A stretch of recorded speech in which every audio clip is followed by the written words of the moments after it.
Disney's Pocahontas. One day, Pocahontas visited Grandmother Willow, a wise old tree spirit. Pocahontas was confused.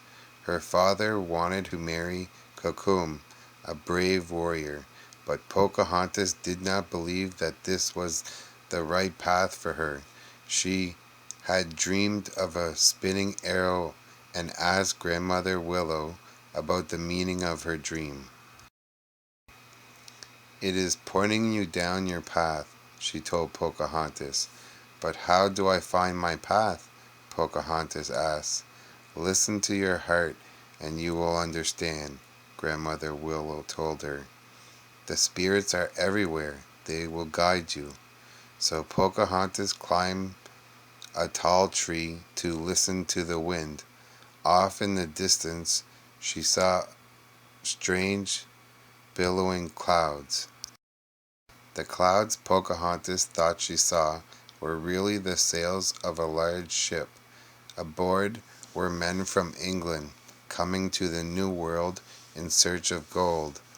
When the ship touched shore, a man called John Smith set out to explore the new land. He met a funny raccoon called Meeko, Pocahontas' friend. Pocahontas hid from the stranger, but when he heard rustling in the bushes, he knew someone was there. Finally, the two stood face to face.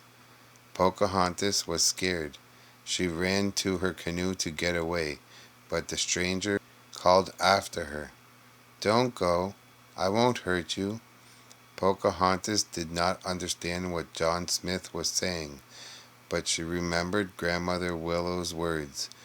When she listened with her heart, she saw that he was kind.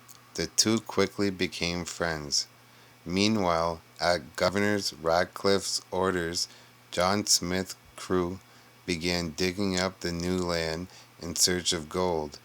When the Indians from Pocahontas' tribe approached the settlers, the governor called them savages. He ordered his men to draw their guns and fire. The Indians had never seen weapons like guns before. Powhatan, who was the chief and Pocahontas' father, declared war against these dangerous men. Back in the forest, Pocahontas and John Smith got acquainted. Ever curious and always in search of food, Meeko took a compass from John Smith's bag. "What is that?" Pocahontas asked. "It helps you find your way when you are lost," John Smith explained. "Meeko can keep it. I can buy another one in London." Pocahontas wanted to hear all about London.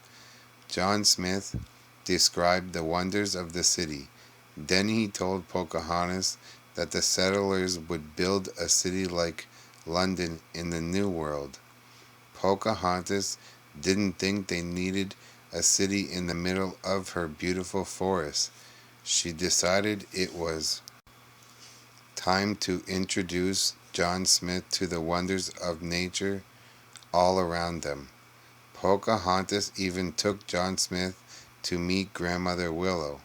He was amazed. "One look at this place and the men will forget about digging for gold," Smith said. "What is gold?" Pocahontas asked. John Smith showed her a gold coin. Pocahontas told him that there was nothing like this on her land. John Smith rushed back to his camp to tell Radcliffe that there was no gold to be found, but the governor didn't believe him. He thought the Indians wanted to keep it all, and Radcliffe wanted to take it by force.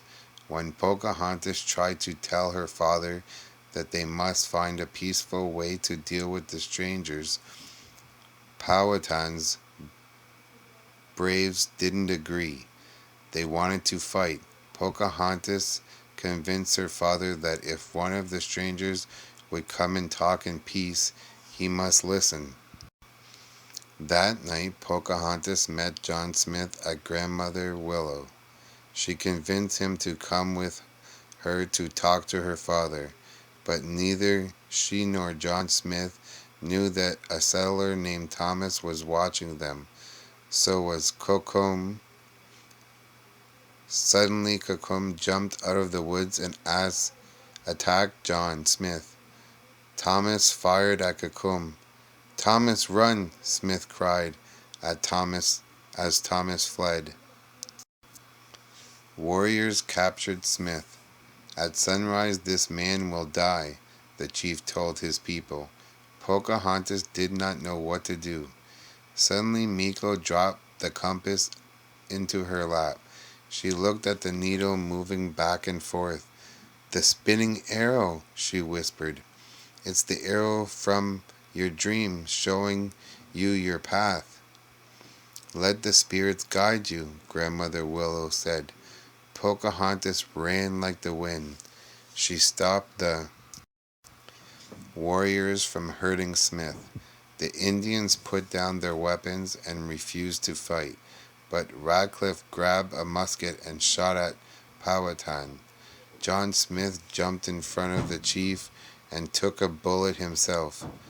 The wounded Smith had to return to England. So did the greedy governor, who was now in chains. As they were about to set sail, Pocahontas and her friends said goodbye. "Come with me," John Smith asked hopefully. "I am needed here," Pocahontas replied sadly. "Then know that wherever I am, I will always be with you." John Smith smiled as he left. Pocahontas knew that in their hearts they would always be together. The end.